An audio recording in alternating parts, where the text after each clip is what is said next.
Welcome to our office, Jennifer. My name is Melanie. Thank you for filling out your HIPAA and consent forms.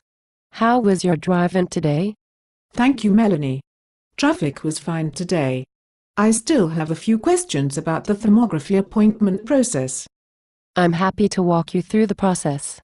Your exam will take place in our imaging room. This room is temperature controlled to comply with thermography standards. I see. Please, go on. First of all, there is nothing that can harm you during this exam. There's no radiation involved, and nothing touches the breasts. Most of the time spent during the test is spent waiting in a climate-controlled room. Since this is a thermal, or heat-sensing test, you will need to spend 15 minutes in the room allowing your body to reach a steady temperature, so that we can capture accurate images. So, temperature is important with thermography? You are exactly right. Temperature is very important. The next action during your appointment will be when I assist you to stand in front of the medical infrared imaging system. During the exam, I will help you to get into different positions so that we can image all of the surfaces of the breasts. Again, nothing comes out of the camera at you. You are giving off heat that the camera detects and feeds into the computer for display. I'm glad to hear you will be there to help me through the process. Our goal is for you to have a comfortable experience. Now, let me explain how adjunctive thermography works.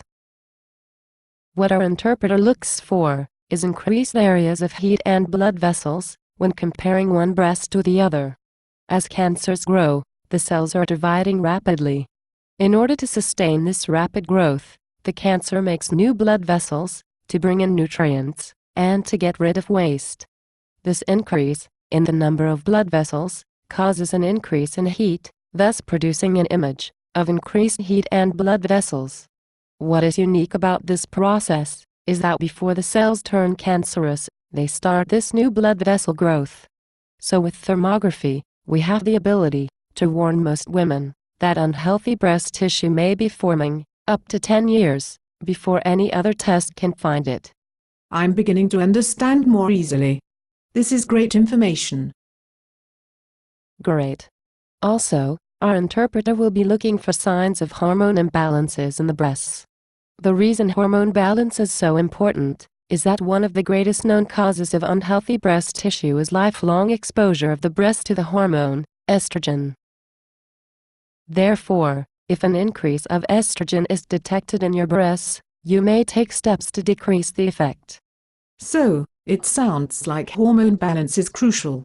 I never knew that. You are very right.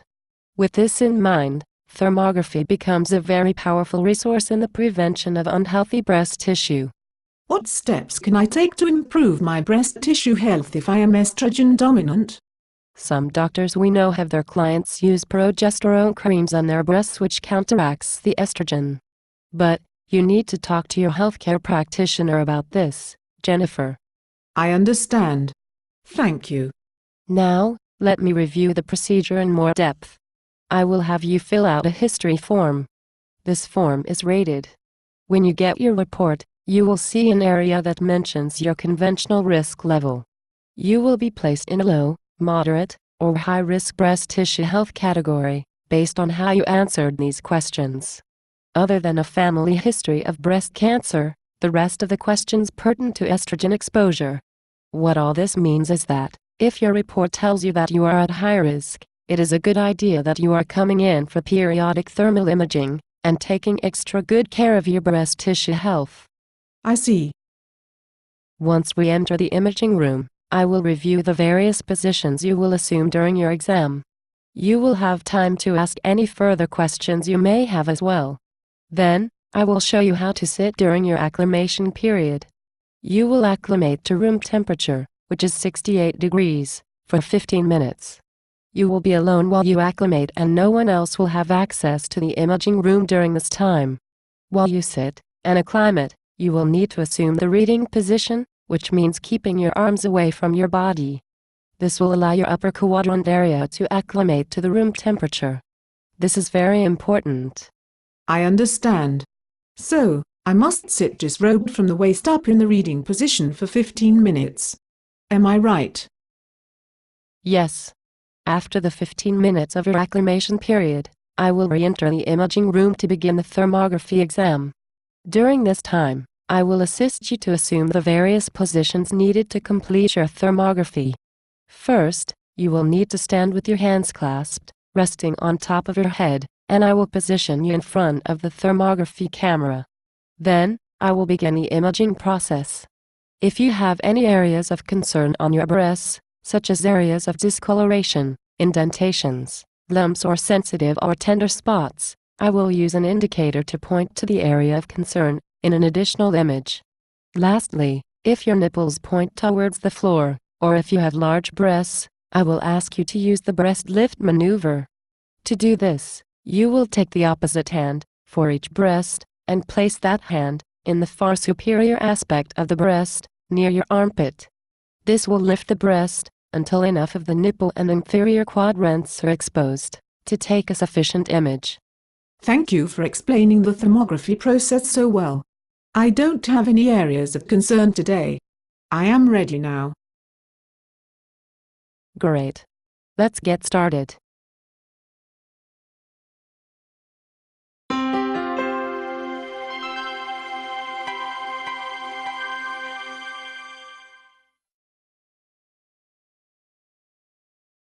Jennifer, I hope your appointment process was a pleasant experience for you today. Yes, it was. Thank you so much. You should expect your results within 7 business days. I hope you have a great day. Be sure to call if you have any further questions. Thank you, Melanie, I will. Goodbye. Bye now.